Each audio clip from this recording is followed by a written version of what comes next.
Welcome back everybody, Rip here for chapter 3.4, Mitigating Financing Options, the Risks and Managing Debt. Real estate investment entails financial risks, without doubt. And effective risk management and structuring is crucial for protecting your investment. Remember, investing is a long-term requirement. So we must make sure that we put in place strategies and a tactical campaign to support the long-term ownership and the long-term repeatability of our property investment to give us every chance of providing for the wealth outcomes over the long term. Here's some ideas how to mitigate financing risks and manage your debt effectively. Diversification of lender. In my opinion, it's absolutely crucial to spread your investment lending and financing across multiple lenders where possible. Sure, there's an opportunity potentially to get maybe some efficiencies by having all your eggs in one basket. But my experience suggests that we do not let one institution have full control over you from your investing outcomes from that perspective. It's very important to understand, one, that where we can get money, and by having money across different lending institutions, we actually provide and deliver a credibility outcome with a number of different lending institutions. And we never know when one bank may say no to us, but the other bank will say yes because of our credit worthiness and our credit history with it. You can only obtain that by having lending across multiple institutions. The use of offset accounts is critical, and maintaining adequate reserves for unseen expenses, vacancies, economic downturns, to ensure that we've maintained liquidity and protect against cash flow disruptions.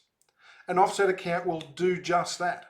And the benefit of it is that it actually reduces the interest payable by offsetting the loan balance with the funds that we have in our offset account, but crucially, maintaining the liquidity aspect.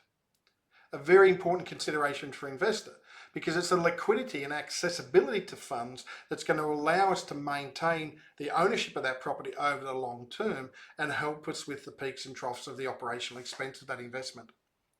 Flexibility to the access to the funds, if needed, is also another benefit, whilst reducing interest also at the same time. Reducing interest, reducing costs, making the profitability of the investment outcome better for us all. Understanding our debt coverage and our debt ratio. Calculate the debt service ratio, right, by simply dividing the property's net operating income by its annual debt servicing, the loan repayments required to ensure that we've got sufficient cash flow to cover debt obligations. And it may be that we keep that additional cash flow sitting in an offset account, as I mentioned earlier. Regularly refinancing and restructuring to maintain liquidity, access to equity for growth opportunities, future deposit capital, etc.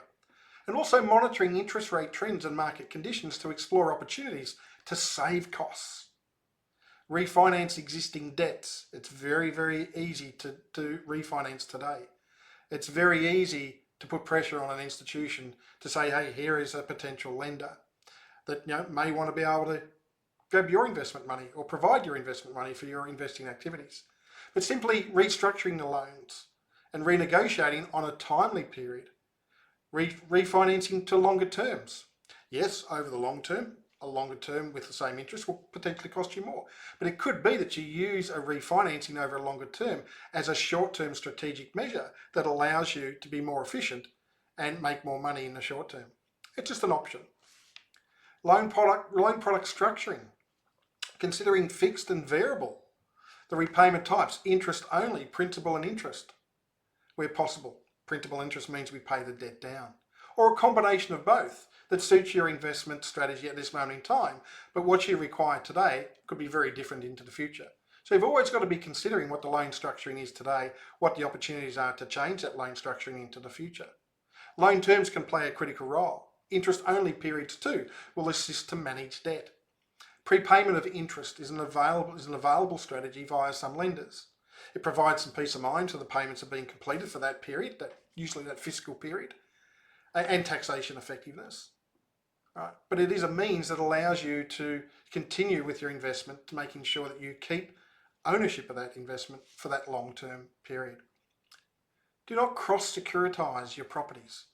Unless you have a compelling reason to do so, never cross-securitize your properties.